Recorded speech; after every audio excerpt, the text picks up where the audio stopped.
min ayatihi khalqus samawati wal ardi wa ma batha fihima min dabbah wa huwa ala jam'ihim idza yasha'u qadir wa ma asabakum min musibatin fabima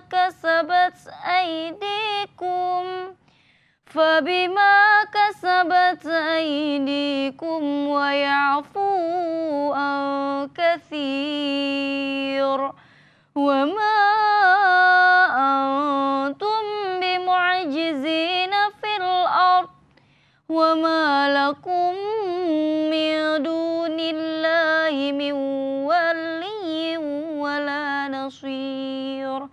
Shadaqallahul azim. Aku berlindung kepada Allah dari godaan syaitan yang terkutuk. Dan di antara tanda-tanda kebesarannya ialah penciptaan langit dan bumi dan makhluk-makhluk yang melata, dan dia disebarkan pada keduanya. Dan dia maha kuasa mengumpulkan semuanya apabila dia kehendaki. Dan musibah apapun yang menimpa kamu adalah karena perbuatan tanganmu sendiri. Dan Allah memaafkan banyak dari kesalahan-kesalahanmu. Dan kamu tidak dapat melepaskan diri dari siksaan Allah di bumi. Dan kamu tidak memperoleh pelindung dan penolong selain Allah Subhanahu wa Ta'ala. Maha benar Allah dengan segala firman-Nya. Assalamualaikum warahmatullahi wabarakatuh. Alhamdulillahirabbil alamin. Wa bihi nasta'inu ala umuri dunya waddin. Wassalatu wassalamu ala asrofil anbiya'i wal mursalin wa ala alihi wa ashabi ajma'in. Amma ba'du. Apa kabar pemirsa di rumah, dimanapun Anda berada, semoga selalu dalam keadaan sehat dan semoga selalu dalam lindungan Allah Subhanahu wa Ta'ala.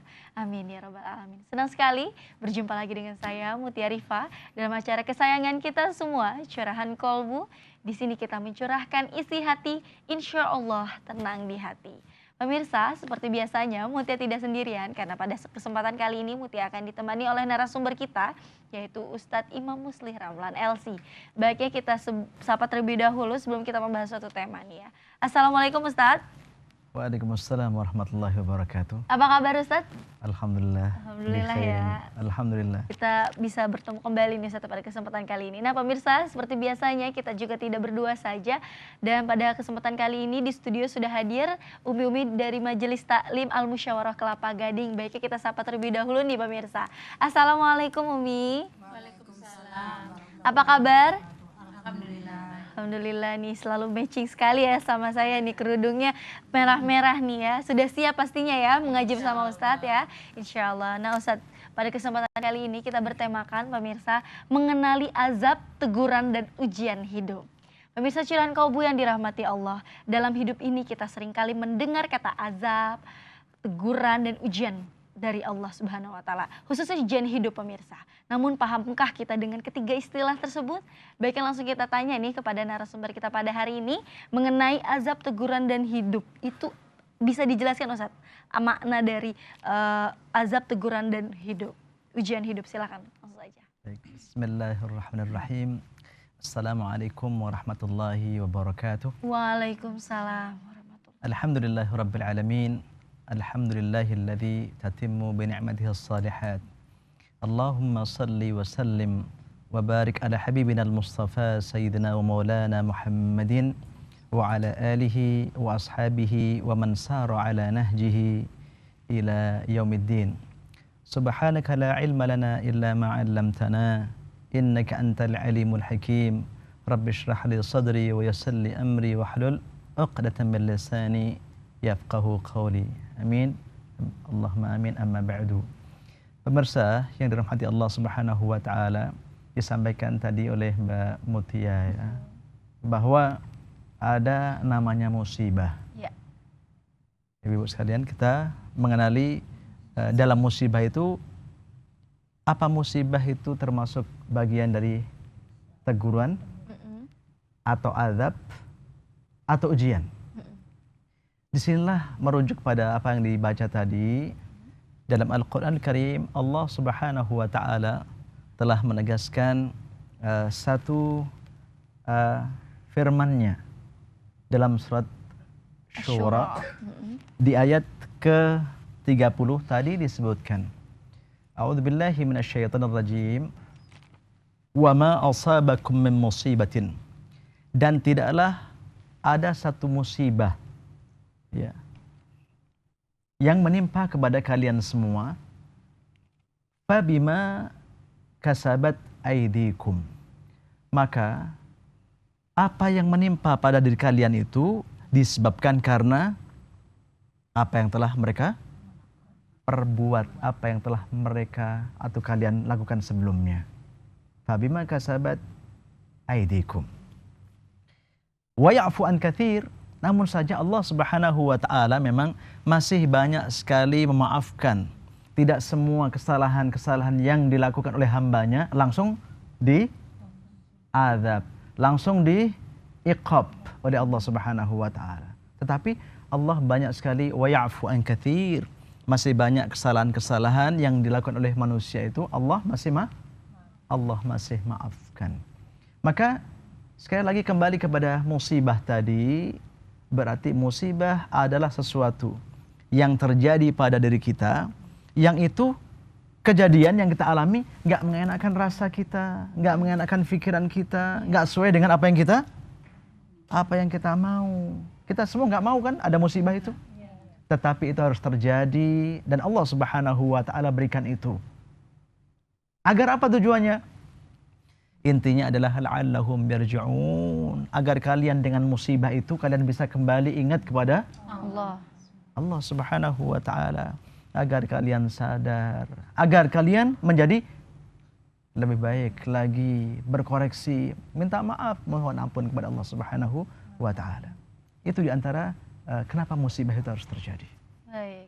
Nah Ustadz, dalam menghadapi persoalan dalam hidup, mengapa sih kita harus mengenali makna hakikat dari musibah itu? Kenapa kita harus mengenal itu? Ya, karena Allah Subhanahu wa Ta'ala telah manggil kita. Allah Subhanahu wa Ta'ala manggil kita. Gimana panggilan Allah Subhanahu wa Ta'ala? Mari sama-sama kita lihat. Misalnya dalam surat Ali Imran ayat ke-133, Allah panggil kita semua, wasari'u ila maghfiratin min rabbikum, wasari'u, segera, cepetan ila maghfiratin min rabbikum, untuk segera mendapatkan ampunan dari Allah Subhanahu wa Ta'ala. Kenapa dengan ampunan itu? Karena di situ setelah orang mendapatkan ampunan dari Allah Subhanahu wa Ta'ala, Allah janjikan untuk orang-orang yang mau kembali meraih ampunan itu, ada surga yang luasnya seluas langit dan Allah panggil. Maka dengan adanya musibah yang ada, kita harus petik apa sih benang merah inti dari musibah yang terjadi itu. Jangan hanya lewat begitu aja. Ini isyarat. Ibarat orang sedang jalan di lampu merah, itu ada maknanya. Kenapa merah? Kenapa hijau? Kenapa? Begitu juga musibah yang menimpa kita. Apakah dia bermakna apa? Azab. Atau juga dia bermakna iqab, balasan, teguran agar kita sadar. Apa juga itu bermakna ujian untuk naikin derajat kita. Jadi azab dan ujian hidup itu berbeda ya Ustaz? Berbeda-beda dengan pada siapa itu musibah datang dan menimpa. Nah syaratnya itu Ustaz apa? Kira-kira nanti ya Ustadz ya, nanti kita akan jawab karena kita harus break terlebih dahulu. Nah pemirsa di rumah, bagi Anda yang ingin majelis talimnya hadir seperti Al-Musyawarah pada kesempatan kali ini, Anda dapat menghubungi ke Syam Firdaus di nomor 0812 97647911. Kami juga membuka layanan telepon interaktif bagi Anda yang ingin bertanya melalui telepon. Anda dapat menghubungi ke nomor 0216307303 atau SMS interaktif ke nomor 085781752616. Dan kami juga membuka layanan Twitter bagi Anda yang ingin bertanya melalui Twitter kami. Anda dapat mention ke Twitter kami di @cekkolbuin_tv. Nah pemirsa jangan kemana-mana, tetap bersama kami di Curahan Kolbu. Di sini kita mencurahkan isi hati, insya Allah tenang di hati.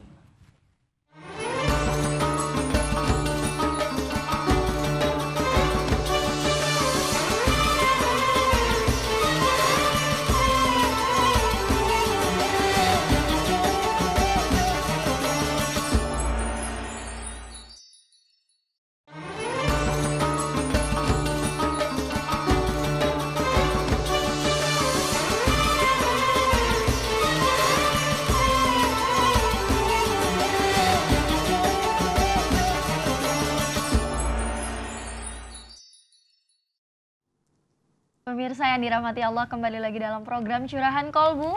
Di Di sini sini kita kita mencurahkan mencurahkan isi isi hati. hati, Insya insya Allah. Allah tenang di hati. Terima kasih Anda masih setia bersama kami. Pada kesempatan kali ini kami membuka layanan telepon interaktif bagi Anda yang ingin bertanya maupun curhat langsung bersama narasumber kita pada hari ini. Bagi Anda yang ingin bertanya melalui layanan telepon interaktif, kami dapat mengundang Anda ke nomor 021-630-7303 atau SMS ke nomor 085781752616. Anda juga dapat mention ke Twitter kami di @ckolbuin_tv. Nah pemirsa, pada kesempatan kali ini bagi Anda yang baru bergabung, tema kita pada hari ini mengenali azab, ujian hidup, serta musibah. Nah kita langsung tanya nih ya, mengenai tema kita pada hari ini, sembari kita menunggu pemirsa di rumah yang ingin bertanya. Ustadz, bagaimana sih kita bisa mengenali isyarat dari Allah Subhanahu Wa Taala? Apakah itu ujian, azab, atau musibah dari Allah? Apa itu Ustadz? Isyarat yang berupa musibah yang Allah Subhanahu wa taala turunkan untuk kita itu, kan kita harus maknai biar nggak lewat begitu aja. Kenapa? Ini adalah isyarat yang Allah Subhanahu wa taala mau agar kita semua ingat pada Allah, agar kembali kepada Allah. Allah sayang sama kita, maka musibah itu datang. Tetapi apakah dia bermakna azab, atau dia teguran, atau dia ujian? Itu ngelihat posisi orang yang sedang terbentur dengan musibah itu. Untuk orang-orang yang tidak percaya kepada Allah Subhanahu wa taala, Allah benturkan juga dengan musibah. Allah berikan masalah dalam kehidupan. Untuk apa? Agar dia ingat bahwa di sana ada penciptanya.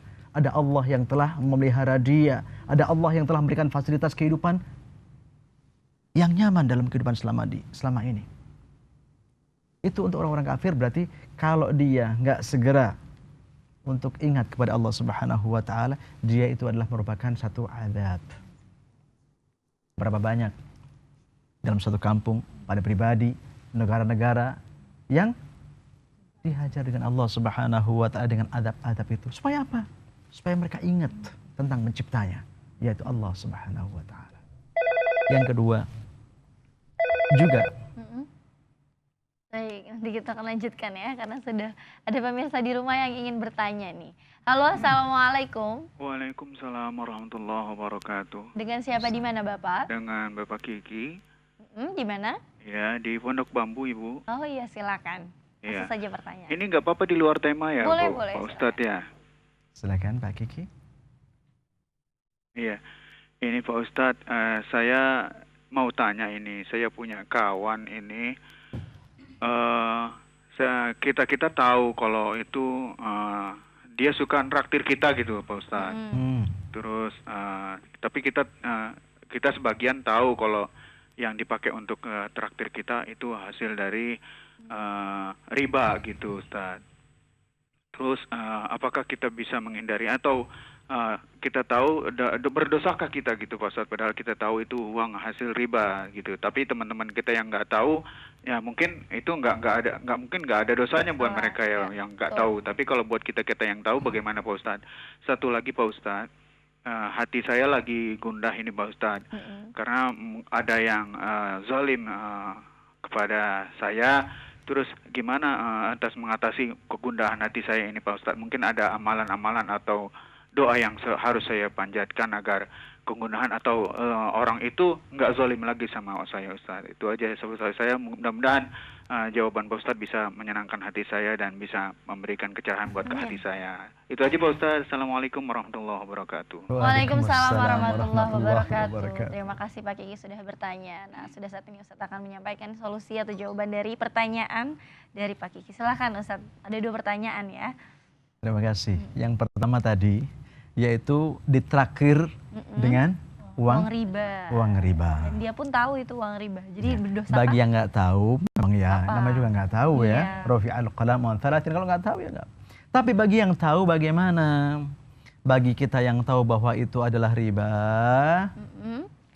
ingatkan bahwa ini riba. Kan mungkin kalau dia punya juga ada hasil-hasil yang lain, nggak apa-apa. Uang yang ini aja, jangan uang ribanya yang dipakai untuk traktir. Kan dia mungkin ada beberapa sumber. Tapi kalau memang hasilnya hanya itu dia juga, riba-riba juga hasilnya, yang dia peroleh itu, yang nanti itu yang digunakan untuk traktir kita, ya kalau kita sudah tahu ya jangan, dan kasih tahu orang itu jangan sampai melakukan hal riba. Kenapa? Seringan-ringannya orang yang melakukan riba itu dosanya seperti orang yang menyetubuhi atau berzina dengan ibu kandungnya sendiri 70 kali. Atau kama qala alaihi salatu wassalam. Seringan-ringannya. Sadarkan. Kalau dia sadar, baik untuk Pak Kiki atau juga untuk yang lain. Iya, terus ditegur ya. Kasih tahu secara baik tentang mudaratnya. Bagaimana ancaman Allah Subhanahu wa taala. Allah menghapus keberkahan riba dan juga banyak dalam Al-Qur'an Karim. Yang kedua, tentang kalau seseorang dizalimi, apa yang mesti dia lakukan? Betul.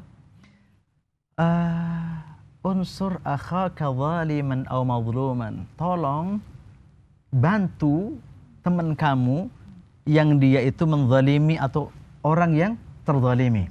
Seorang sahabat itu pernah bertanya, ya Rasulullah, kalau orang yang terzalimi mungkin kita gampang bantunya. Bagaimana tapi kalau orang yang zalim, gimana cara bantunya? Ingatkan dia agar dia nggak mengulangi perbuatan zalimnya. Terus kemudian, apa ada doa-doa yang bisa digunakan untuk mohon kepada Allah Subhanahu wa taala agar terlindung dari kezaliman itu? Dalam Al-Qur'an Karim, Allah memberikan cara berdoa apa? Rabbi najjini minal qawmidh walimin. Wahai Tuhan ya Allah, lindungi kami, selamatkan kami dari apa? Dari kaum-kaum yang berbuat zalim. Jadi doakan saja ya Ustaz yang menzalimi itu. Kasih tahu tentang ini zalim dan enggak boleh dilakukan. Seraya juga berdoa kepada Allah Subhanahu wa taala agar dia selamat dari kezaliman. Baik, seperti itu. Sudah ya Ustaz ya jawabannya. Nah, semoga Bapak Kiki di Pondok Bambu sudah terjawab dan tenang hatinya. Dan kita kembali kepada tema nih ya, mengenai musibah azab. Oke, sudah ada pemirsa lagi yang ingin bertanya. Nanti kita akan lanjutkan ya Ustaz. Baik. Halo, Assalamualaikum. Waalaikumsalam. Dengan siapa di mana Bapak? Waalaikumsalam warahmatullahi wabarakatuh. Ya, dengan siapa? Dari Cisarua, Habib. Oke. Langsung saja Bapak Habib pertanyaan. dari Cisarua. Iya, Abi dari Cisarua. Silakan, Pak. Terima kasih. Ini Pak Ustadz, Teteh Ya. mau nanya. Pertanyaan. Ini kalau punya anak itu ya. Mm-mm. Kan itu satu rumah. Ya. Anak laki-laki itu tidak mau sembahyang, tidak mau ibadah gitu ya. Luar tema. Maaf nih Ustadz nih. Ustaz. Bagaimana hukumnya Pak Ustadz itu? Ya. Terima kasih. Iya, itu saja ya Bapak ya. Sama-sama. Waalaikumsalam warahmatullahi wabarakatuh. Bagaimana Ustaz tuh? Punya anak laki-laki tidak mau dan sholat. berada di rumahnya, tetapi dia nggak mau Sholat. Bagaimana itu? Pertama, dia adalah seseorang yang lebih kita sayangi sebelum orang-orang lain adalah anak. Kita. Ya, sebelum orang lain adalah anak kita. Mm-mm. Nah maka kalau orang lain saja, kalau kita ngelihat bahwa dia berbuat mungkar, harus kita ingatkan. Iya, kasih tahu. Apalagi itu adalah orang yang sangat dekat dengan kita, anak kita. Apa kewajibannya? Kasih tahu anak kita, ya sampai dia faham. Kasih perlakuan-perlakuan yang lembut, yang baik kepada dia. Terus kemudian anak kita itu karena dia bagian dari kita, jangan juga ada jarak antara kita dengan anak. Dengan siapapun orang yang orang itu mau kita kasih masukan, mau kita nasihati, jangan sampai ada jarak antara kita dengan mereka. Tak kalah pentingnya lagi apa? Doa kepada Allah Subhanahu wa taala, karena doanya orang tua kepada anaknya itu bagikan doa seorang nabi kepada umatnya. Mustajab. Terus doakan.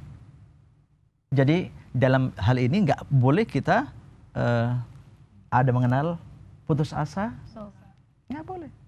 Itu barangkali ujian dari Allah Subhanahu wa taala. Memang kita harus istiqamah mendoakan berbuat baik kepada anak. Oke, itu saja ya Ustaz ya jawabannya. Nah, semoga tadi Bapak Adi di Bogor atau di Cisarua sudah terjawab. Kembali lagi pada tema nih Ustaz ya, mengenai bagaimana sih kita bisa mengenali musibah itu datang atau azab, teguran itu Allah yang telah kasih itu seperti apa tadi? Satu sudah Yang pertama, terjawab. kalau itu kepada orang kafir maka itu merupakan adab.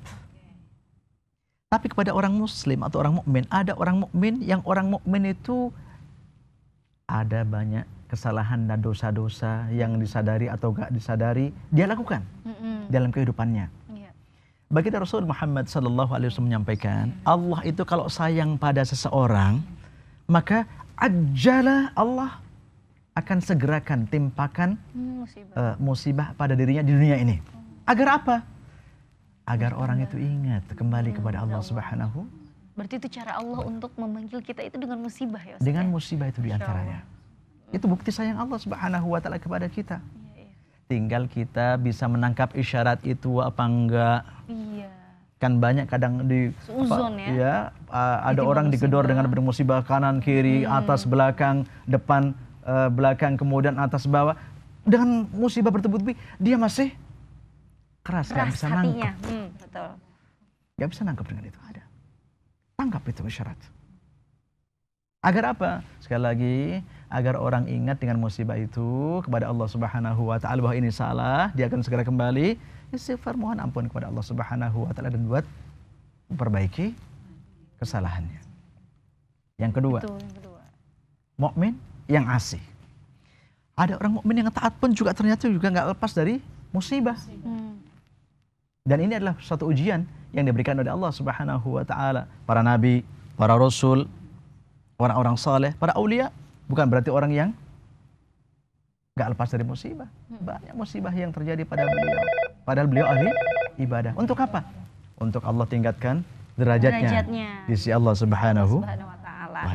Nah, nanti kita akan lanjutkan kembali nih Ustaz ya, karena sudah ada pemirsa yang ingin bertanya kembali. Halo, assalamualaikum.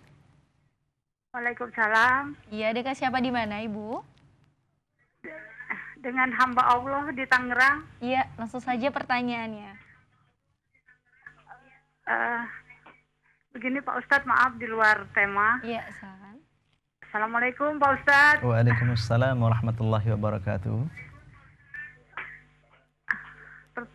Saya mau nanya, kalau maaf di luar tema, kalau untuk waris,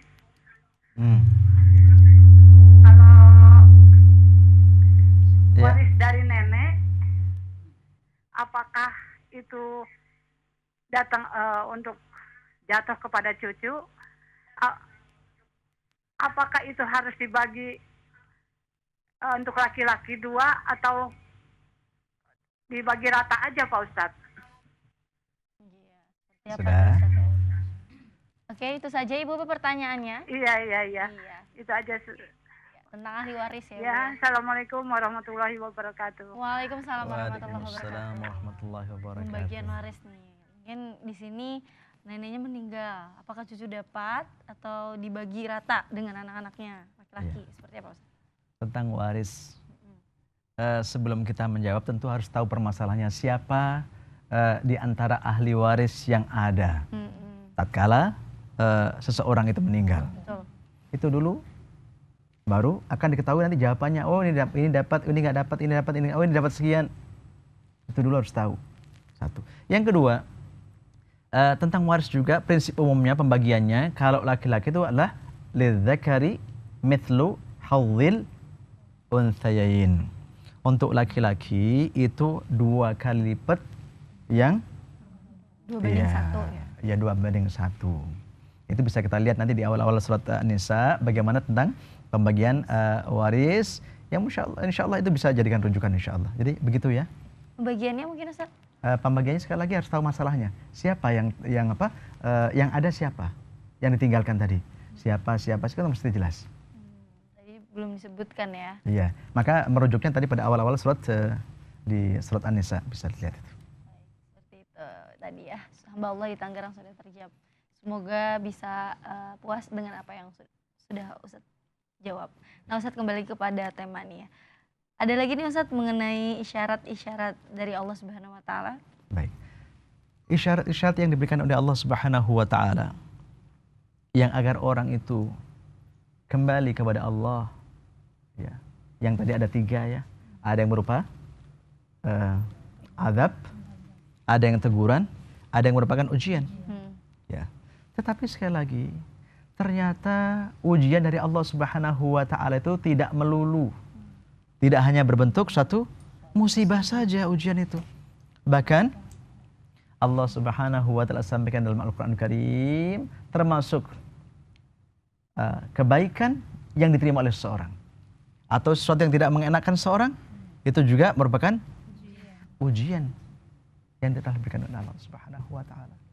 Jadi jangan salah kita melihat masalah ujian itu berarti yang enggak enak saja. Kalau yang enak, ujian yang enak itu juga ujian juga. Kesehatan juga ujian, waktu ujian, sehat juga ujian, harta juga, jabatan juga ujian, semua ujian. Jadi itu mana ujian sebenarnya ya Ustadz ya. Nanti kita akan lanjutkan kembali perbincangan pembahasan tema kita pada hari ini. Bagi pemirsa yang ingin bertanya melalui layanan telepon interaktif, kami masih membuka ke nomor 021-630-7303 atau melalui SMS interaktif kami ke nomor 0857-81752616. Pemirsa jangan kemana-mana, tetap bersama kami di Curahan Kolbu. Di sini kita mencurahkan isi hati, insya Allah tenang di hati.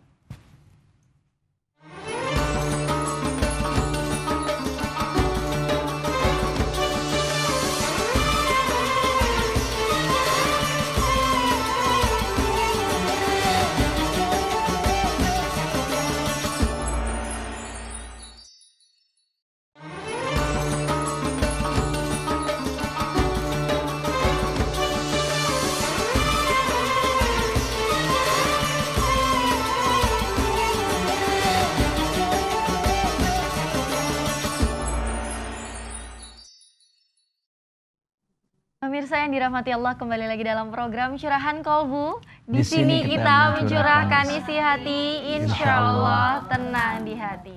Terima kasih Anda masih setia bersama kami pada kesempatan kali ini, yaitu layanan telepon interaktif. Bagi Anda yang ingin bertanya maupun curhat langsung bersama Ustadz, Anda dapat menghubungi ke nomor 021-630-7303 atau SMS interaktif melalui 0857-8175-2616. Karena nanti di akhir segmen nanti saya akan membacakan SMS pertanyaan dari pemirsa di rumah yang sudah masuk pada kesempatan kali ini. Nah, kita juga masih bertemakan pemirsa, yaitu mengenali azab, teguran, dan ujian hidup. Kembali lagi nih kepada tema ya, sebelum pemirsa di rumah bertanya melalui layanan telepon interaktif.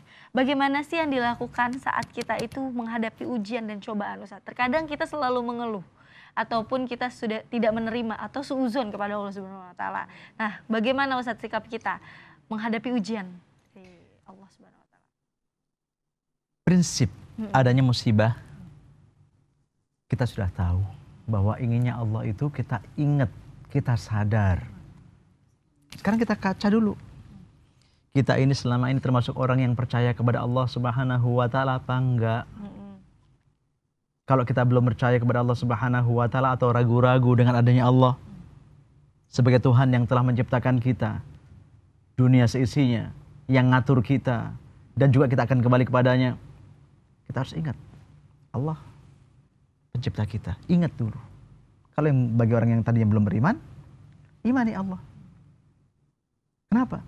Karena musibah itu kalau terus kemudian dipikirin, terus dikeluhkan, itu sampai uratnya putus, ya, nggak akan selesai.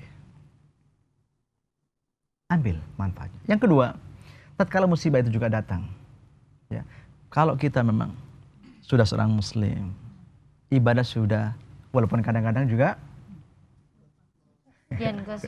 bolong-bolong, iya, ya, kadang larang-larangan juga kita, ya sandung-sandung, kita langgar-langgar misalnya gitu ya. Nah, kita sekarang kalau dibenturkan dengan musibah, ingat, kita kembali kepada Allah Subhanahu wa taala. Allah, mohon ampun, astagfirullahaladzim, istighfar kepada Allah Subhanahu wa taala, dan juga perbaiki apa yang telah kita lakukan kalau itu salah. Yang ketiga, jangan kita juga banyak mengeluh. Kita harus ridha bahwa ini adalah suatu ujian, musibah yang Allah Subhanahu wa taala kirimkan agar kita sadar. Malah kita harus bersyukur kepada Allah Subhanahu, ya Allah, untungnya kita dikasih ingat ini. Untung kita dicewer. Kalau enggak makin jauh kita dengan Allah. Kemudian apa lagi? Al-ihtisab. Kita juga bermohon kepada Allah Subhanahu wa taala, mudah-mudahan dengan musibah ini kalau kita reda, kita perbaiki diri kita, maka Allah akan angkat kita, Allah akan ampuni kita, Allah akan sayangi kita. Apalagi juga setelah itu tentu muhasabah ya. Muhasabah tadi dengan untuk perbaiki diri. Sabar serta ridho ya Ustaz ya. Ridho. Ya, ridho. Nah, Umi-umi di sini nih pasti ingin bertanya nih seputar tema maupun di luar tema. Silahkan diberikan kesempatan untuk bertanya. Mungkin ada yang ingin bertanya, Umi? Silahkan Umi, langsung aja. Assalamualaikum warahmatullahi wabarakatuh. Waalaikumsalam warahmatullahi wabarakatuh. Ustadz, kadang-kadang namanya manusia kan gak sempurna ya pikirannya. Kalau kita dapat musibah atau ujian terus menerus, kadang-kadang hati tuh kayak orang seuzur nama Allah gitu. Kok saya dapat musibah terus, kenapa enggak orang lain gitu, gantian orang lain gitu. Karena seperti itu gitu. Itu berdosa nggak Ustadz seperti itu gitu. Terima kasih Ustadz atas jawabannya. Assalamualaikum warahmatullahi wabarakatuh. Waalaikumsalam warahmatullahi wabarakatuh. Ngerasa bahwa Allah itu yang dikasih musibah kok kita aja gitu. Ini gimana? Boleh nggak punya rasa seperti itu? Tentu kalau kita ngerasa bahwa Allah itu nggak adil kayaknya sama kita, kok kita digini-gini mulu gitu. Di rumah juga rasanya begini, terus kemudian ekonomi juga begini rasanya, ya. Misalnya ya, persoalan juga nggak selesai-selesai dalam hidup. Ya Allah, ini gimana sih? Yang salah kita atau Allah sih? Gitu. Ya, misalnya gitu ya. Nah maka itu harus dihilangkan karena itu berarti tidak ridho dengan Allah Subhanahu wa taala. Allah itu kalau melakukan sesuatu, sekali lagi itu kalau ada musibah-musibah datang pasti adalah bima kasabat aidikum, pasti karena pekerjaan-pekerjaan, perbuatan-perbuatan yang telah kita perbuat. Ada kesalahan yang kita sadar atau enggak kita pernah lakukan sebelumnya. Ridho kita kepada Allah Subhanahu wa taala. Perbaiki diri. Enggak usah Allah yang disalah. Allah jangan disalah-salahin. Allah ingin kembalikan kita ke yang baik. Allah sayang sama kita dengan teguran itu, dengan musibah itu. Gitu. Umi sudah terjawab oleh Ustadz ya. Semoga puas dengan jawaban Ustadz. Nah, saya akan membacakan SMS pertanyaan dari pemirsa di rumah yang sudah masuk pada kesempatan kali ini. Assalamualaikum Pak Ustadz. Waalaikumsalam warahmatullahi wabarakatuh. Saya Mbak Ula di Jakarta. Pak Ustadz mau tanya nih, apa hukumnya merokok? Sedangkan rokok itu nggak baik buat kesehatan, apalagi pemerintah udah mulai melarang. Saya kerja sebagai sales rokok, saya merasa salah udah nyebarin sumber penyakit. Apa saya dosa Pak Ustadz? Dan berkah tidak uang saya yang saya terima? Terima kasih. Terima kasih, Masya Allah, pertanyaan sangat bagus. Ini adalah awal dari cara orang bermuhasabah. Betul. Ya, orang sudah mulai introspeksi. Ya, mana memilih yang baik, mana yang enggak baik. Sekurang-kurangnya para ulama itu ada yang berpendapat rokok itu hukumnya sekurang-kurangnya makruh. Makruh itu berarti kan nggak baik dikerjakan, walaupun belum sampai pada derajat yang haram. Biasanya ulama yang mengambil hukum makruh itu biasanya karena baunya. Tetapi ada juga sebagian ulama yang berpendapat bahwa derajatnya sampai haram. Kenapa? Itu tadi kalau Allah Subhanahu wa taala menyampaikan wala tulqu biaidikum ila tahluka, jangan kalian melemparkan diri kalian dalam kebinasaan. Udah tahu ini akan bikin kita binasa, justru kita lakukan. Iya. Perintah ini diambil oleh sebagian ulama haram hukumnya. Haram ada yang makruh. Ada yang makruh, ada yang haram. Baik, nanti kita akan lanjutkan kembali nih ya. Sudah ada pemirsa di rumah yang ingin bertanya kepada Ustadz. Halo, assalamualaikum. Waalaikumsalam. Dengan siapa di mana Bapak? Dengan Bapak Arin dari Bogor. Iya, silakan Bapak Arin. Langsung saja pertanyaan. Ya, ini Pak Ustadz saya mau tanya, mohon maaf sebelumnya. Tapi dari luar tema nih. Ya, silakan. Gimana tentang masalah itu KB hukumnya. Ya. Itu aja cuma pertanyaannya. Dibolehkan apa enggak hukum agama gitu. Baik. Iya, terima kasih Bapak pertanyaannya. Ya. Baik. Assalamualaikum warahmatullahi wabarakatuh. Ya. Waalaikumsalam warahmatullahi wabarakatuh. KB, keluarga berencana maksudnya. Iya. Iya, kalau itu dimaksudkan untuk menghilangkan keturunan, kalau itu tujuannya, tentu adalah haram. Apalagi kalau menghilangkan sebuah keturunan, proses keturunan itu sampai karena takut miskin nantinya, itu Allah Subhanahu wa taala ingatkan kita dalam Al-Qur'an Karim. Apa? Wala taqtulu auladakum khasyata imlaq. Jangan kalian bunuh anak-anak kalian itu karena apa? Khasyata imlaq. Karena kalian takut kelaparan, takut miskin. Tetapi kalau itu sebuah larangan, kita menghilangkan sebuah proses terjadinya keturunan yang sampai derajatnya haram, bagaimana sekarang kalau mengatur supaya nggak tiap tahun? Supaya nggak tiap tahun? Ya, gimana itu? Kalau yang dimaksud adalah tangzimun nasli, agar melahirkan anak-anak yang berkualitas yang baik, sehat juga, ibunya juga sehat, itu ya upaya yang tidak dilarang. Semua kita menghendaki satu anak yang baik, ibu juga yang baik, yang sehat. Ya. Jadi tinggal bagaimana proses dan niat juga caranya. Karena kita juga sudah memasuki sumber daya manusia yang banyak sekali nih Ustadz ya. Jadi kita harus batasi. Iya, dan juga baginda Nabi Muhammad SAW ya menyampaikan apa itu? Tazawwaju al-wadud. Yang bagi yang belum menikah, nikahilah. Tazawwaju al-wadud, wanita yang penyayang. Al-walud, yang punya kemampuan untuk beranak banyak. Kenapa? Fa inni mubahin bikum yaumil qiyamah atau kama qala Rasulullah, kami itu nanti Rasulullah SAW akan membanggakan dengan jumlah kalian yang banyak itu pada hari kiamat, akan dibanggakan di antara kaum-kaum umat-umat yang lain. Sekali lagi, tapi anaknya harus sehat, ibunya juga harus sehat, dan juga harus bisa terencana dengan baik. Seperti itu. Sudah terjawab ya. Bapak, saya ada pertanyaan lagi nih Ustadz ya, dari pemirsa di rumah melalui SMS interaktif, saya bacakan. Assalamualaikum, aku hamba Allah dari Bogor Ustadz nih. Mau nanya, pacar saya meninggal. Dia seorang muslim, cuma ayahnya itu bukan seorang muslim. Gimana cara mengirim doa buat almarhum agar sampai walaupun ayahnya itu non-Islam? Dan kiriman doanya itu pakai bin nama ayahnya bisa tidak? Ya. Sesuatu yang kita niatkan itu, Allah tahu siapa yang kita maksud. Disebut atau enggak disebut. Allah Maha tahu itu. Enggak akan ketuker. Sama-sama namanya Ahmad. Ahmad yang ada di satu daerah dengan Ahmad yang lain yang juga jutaan orang namanya Ahmad, barangkali enggak akan ketukar siapa yang kita maksud. Begitu. Ya, kayak ibu-ibu misalnya kalau punya HP kan sama di mana, misalnya merek tertentu kan banyak di mana-mana, tapi nggak akan ketukar nanti nomornya. Ibu mau sambung sama siapa kan nggak akan ketukar. Kenapa? Ada nomor-nomornya. Begitu juga Allah Subhanahu wa taala lebih canggih dari itu.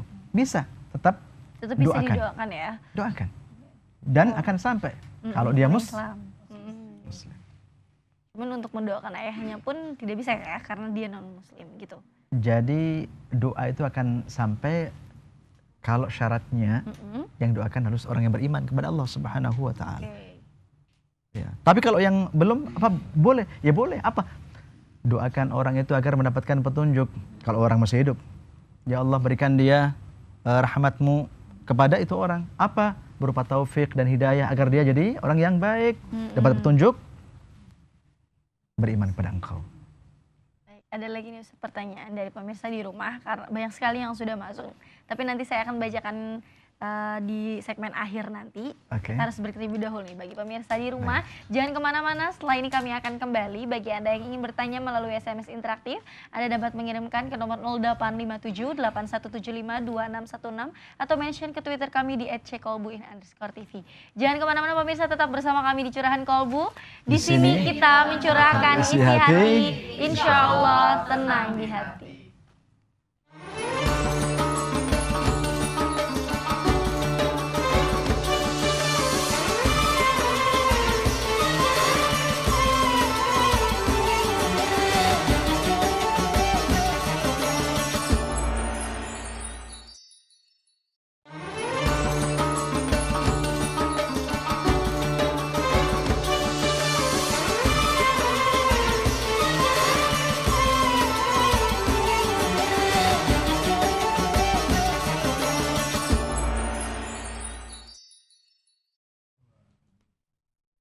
Pemirsa yang dirahmati Allah, kembali lagi dalam program Curahan Kolbu.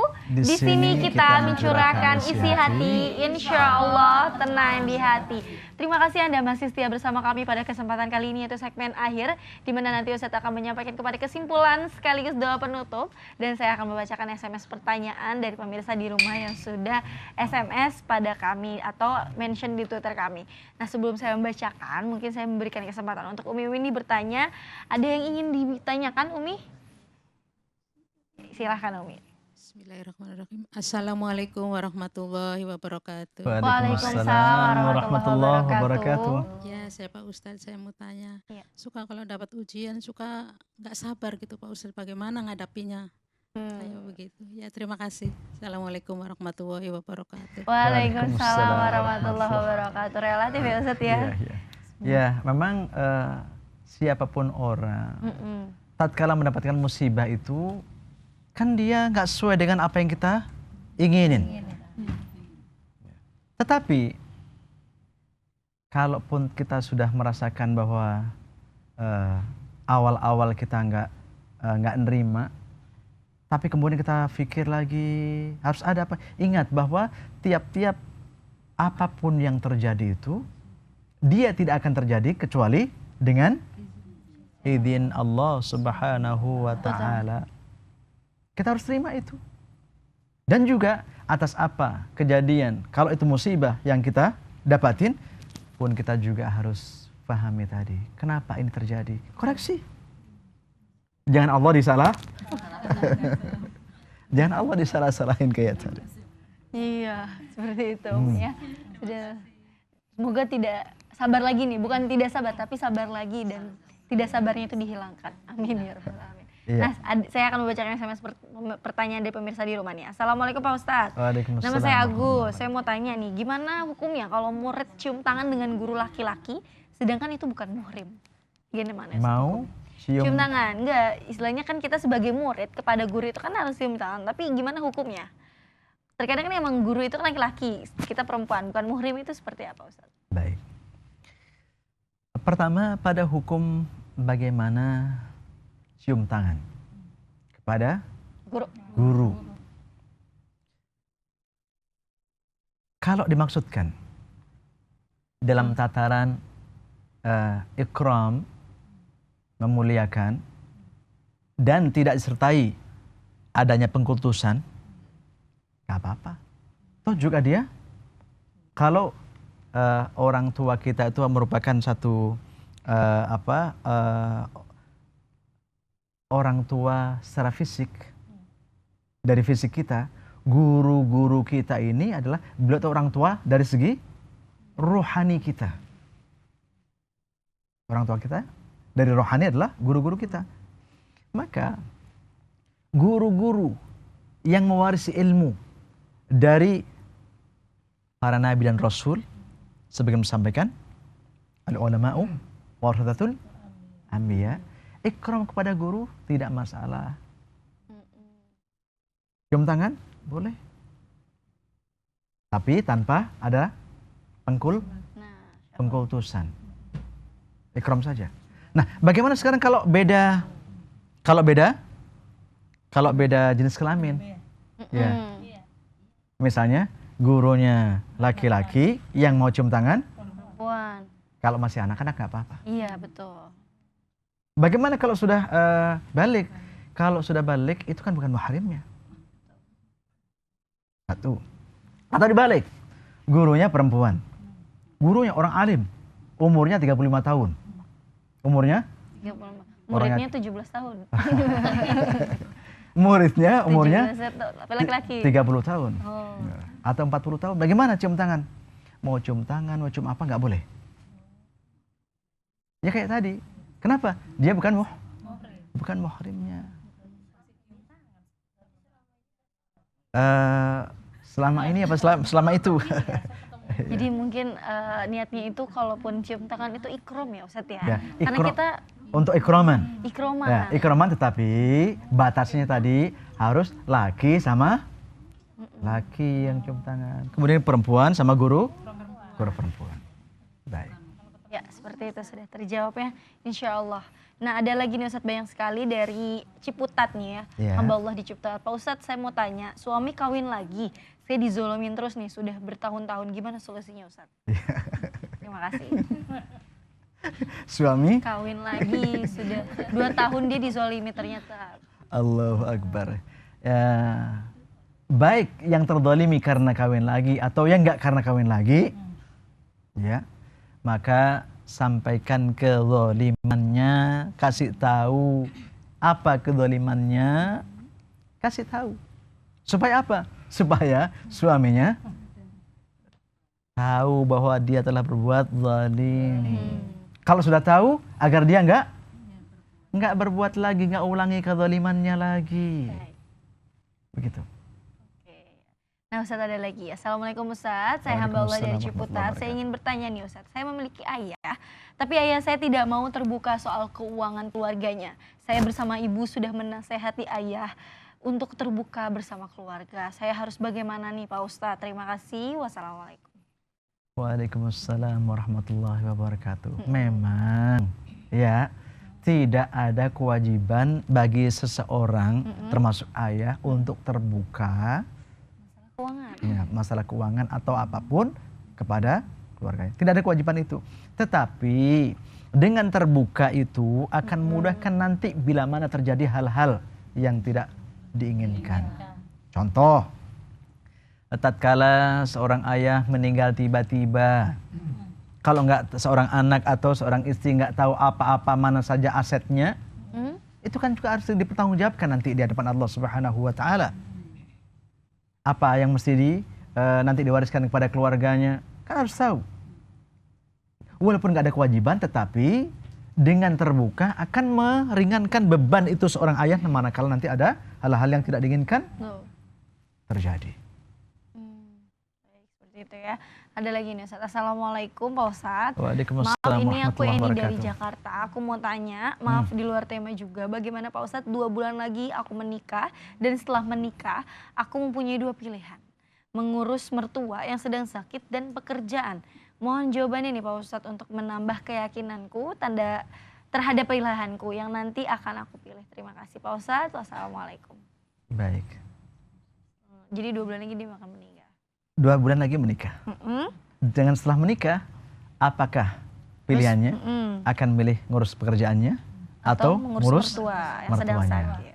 Mohonlah kepada Allah Subhanahu wa taala agar apapun itu bentuknya, ya, kalau memang orang tua juga lebih utama untuk diurus dan pekerjaan juga bisa dikerjakan, kerjakan dua-duanya.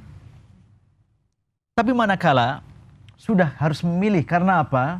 Karena memang tidak bisa dilakukan kedua-duanya, lihat sekarang. Lihat apa?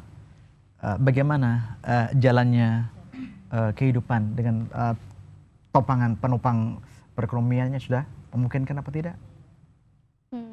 Ya, pertimbangkan itu. Tetapi sebisa mungkin kalau bisa melakukan kedua-duanya, maka akan lebih baik. Itu solusinya ya. Bu Eni di Jakarta semoga terjawab oleh Ustadz. Nah pemirsa, sudah saatnya Ustadz akan menyampaikan kepada kesimpulan dan doa karena kita sudah berada di ujung acara. Dan terima kasih juga bagi pemirsa yang sudah bergabung dalam layanan telepon interaktif serta SMS interaktif bagi Anda yang sudah bertanya, dan mohon maaf bagi Anda yang tidak sempat untuk dibacakan SMS-nya yang sudah sampai ini ya. Silakan Ustadz menyampaikan kepada kesimpulan. Terima kasih. Bahwa kita menyadari musibah adalah merupakan ujian yang datang dari Allah Subhanahu wa taala. Tetapi juga ujian itu bukan hanya saja berbentuk musibah saja. Karena apa? Allah mengingatkan kepada kita, wa balawna hum, dan kami telah uji mereka itu bil hasanat, dengan kebaikan, wasaiat, dan juga dengan keburukan. Itu sebagai apa? La'allahum yarji'un. Diuji dengan keduanya itu, baik kebaikan atau keburukan, agar mereka kembali. Satu. Yang kedua, bahwa apapun bentuk ujian yang menimpa kita sebagai musibah itu, kita harus ambil hikmah, pelajarannya. Ini apa sih ini? Azab, berarti bagi orang yang tidak beriman kepada Allah Subhanahu wa taala. Diuji dengan itu, segera sadar, imani Allah Subhanahu wa taala. Pelajari bagaimana ajaran-ajarannya. Dan kalau orang yang mukmin tapi masih banyak maksiat kepada Allah Subhanahu wa taala, ujian itu adalah teguran. Maka segeralah beristighfar kepada Allah Subhanahu wa taala, perbaiki perilaku agar Allah Subhanahu wa taala ridha dengan ujian itu. Yang ketiga, bahwa dengan ujian itu bisa juga bagi orang-orang yang saleh, para anbiya, para rasul, dia adalah semata-mata untuk meningkatkan derajatnya di sisi Allah Subhanahu wa taala. Dan sebagai penutupnya, bahwa dalam orang menghadapi musibah itu ada tanda-tandanya. Apakah itu merupakan satu uqubah atau adab atau bukan? Kita lihat. Kalau orang yang sedang tertimpa dengan musibah, orang itu ada rasa gelisah, nggak nerima, nggak sabar, berarti orang itu sebetulnya sedang diadab oleh Allah Subhanahu wa taala. Tapi ada kalanya orang yang ditimpa musibah, dia sabar. Dia tetap juga mudah untuk beribadah, standar, bahkan makan rajin. Itu berarti orang sedang diampuni dosa-dosanya oleh Allah Subhanahu wa taala dengan musibah itu. Tapi yang terakhir, yang lebih tinggi adalah tatkala orang diuji dengan musibah, dia ridha dengan Allah Subhanahu wa taala terhadap musibah yang dia hadapinya, dan bahkan dia semakin dekat dengan Allah Subhanahu wa taala. Ini tidak lain adalah agar Allah Subhanahu wa taala lebih tingkatkan dan tinggikan derajatnya di sisi Allah Subhanahu wa taala. Allahumma salli wa sallim ala sayyidina Muhammad wa ala ali sayyidina Muhammad. Alhamdulillah rabbil alamin. Rabbana ighfir lana wa liwalidina warhamhum كما ربونا صغارا والجميع المسلمين والمسلمات والمؤمنين والمؤمنات الأحياء منهم والأموات ربنا هب لنا من أزواجنا وذرياتنا قرة أعين واجعلنا للمتقين إماما اللهم أرنا الحق حقا وارزقنا اتباعه وأرنا الباطل باطلا وارزقنا اجتنابه ربنا ظلمنا أنفسنا وإن لم تغفر لنا وترحمنا لنكونن من الخاسرين ربنا آتنا في الدنيا حسنة وفي الآخرة حسنة وقنا عذاب النار وصلى الله على سيدنا محمد وعلى آله وصحبه وسلم والحمد لله رب العالمين سبحانك اللهم وبحمدك أشهد أن لا إله إلا أنت أستغفرك وأتوب إليك والحمد لله رب العالمين والسلام عليكم ورحمة الله وبركاته. Waalaikumsalam warahmatullahi wabarakatuh. Terima kasih Ustadz atas waktu dan ilmunya pada kesempatan kali ini. Terima kasih juga para umi yang sudah hadir dari Al Musyawarah Kelapa Gading. Semoga pada kesempatan kali ini selama 1 jam ini dapat menambah ilmu untuk kita semua. Dan pastinya pemirsa di rumah, semoga acara kami dapat menginspirasi Anda untuk lebih menambah ketakwaan kita kepada Allah Subhanahu wa taala. Amin ya robbal alamin. Tetap saksikan curahan kolbu dari hari Senin sampai Jumat di jam yang sama. Saya Mutia Rifah, Ustadz Imam Muslih Ramlan LC. Kru yang bertugas pamit undur diri. Wassalamualaikum warahmatullahi wabarakatuh.